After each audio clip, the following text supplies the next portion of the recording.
ዲጂታል ኢትዮጵያ 2030 ስትራቴጂ ውስጥ የዲጂታል ተደራሽነትን ማሳደግና ሀገሪቱን ለዲጂታል የውጭ ቀጥተኛ ኢንቨስትመንት ተመራጭ መዳረሻ ለማድረግ እየሰራች ነው።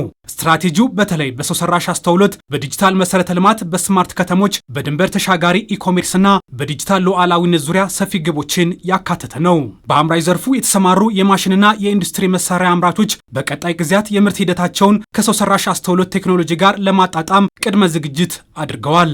ራሱን የቻለ ቢሮ አሁን እያዘጋጀን ነው። ይሄንን ስራ ብቻ የሚሰራ አንድ ዲፓርትመንት እናቋቁማለን ብለን በእቅዳችን ዋናው እቅዳችን በተለይ አሁን እዚህ ሴንተር ላይ መግባታችንም እዚህ ማምረቻ ቦታ ላይ መምጣታችንም የቢሮ ችግሮች የሉብንም።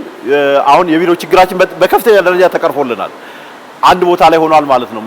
ስለዚህ ትልቁ ወደ ዘመኑ ወደ ዋጀ ነገር መግባት ነው የሚያስፈልገው። ከዘመኑ ጋር አብሮ ካልተሸጋገርን ቁጭ ብለን እንቀራለን ማለት ነውና እሱ ላይ በደንብ እየሰራንበት ነው ያለን። ኢትዮጵያም በጣም መልካም ሁኔታ ነው ያለው መንግስት እየተከተለ ያለው። የትኛውም ዓለም የግድ ነው ከዓለም ጋር ከቴክኖሎጂ ከጊዜው ጋር መራመድ አለባት። ያ ካልሆነ በስተቀር የምንሰራቸው ስራዎችም ኋላ ቀር በዱሮ መንገድ እንሄዳለን ካል ምንም ያህል መሄድ አንችልም። በተሻሻለው ወቅቱ በሚፈቅደው ሳይንቲፊክ በሆነ ሁኔታ ከሱ ጋር ያይዘን ለመሄድ ነው እኛም ፍላጎታችንና እቅዳችንም በጣም ጠቀሜታ አለው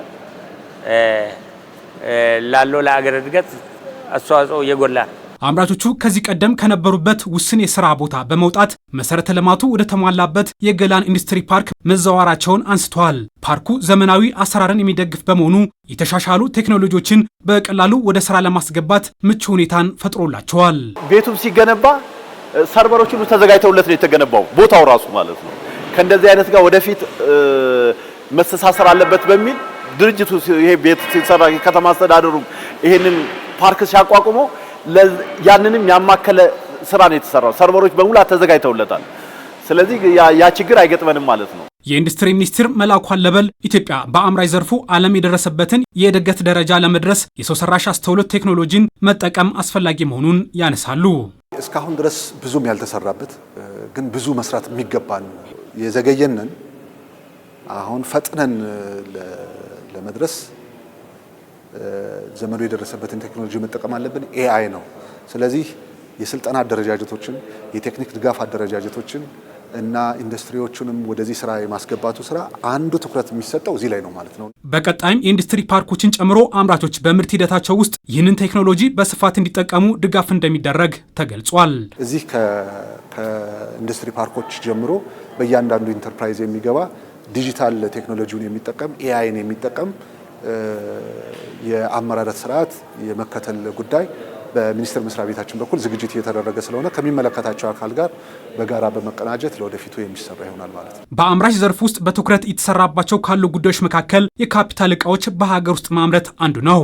ይህም የውጭ ምንዛሬ ከማዳን ባለፈ ለዜጎች የስራ ዕድል ለመፍጠር አስተዋጽኦ የጎላ ነው።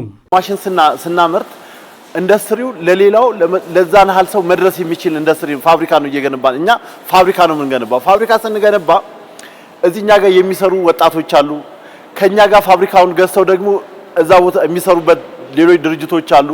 የስራ ትስስርም ጭምር ማሽኖች ስናመርት ፋብሪካ ስንገነባ የስራ ትስስሩም እጅግ ሰፊ ነው። ማሽንን መምረት ለአንድ ሀገር እድገት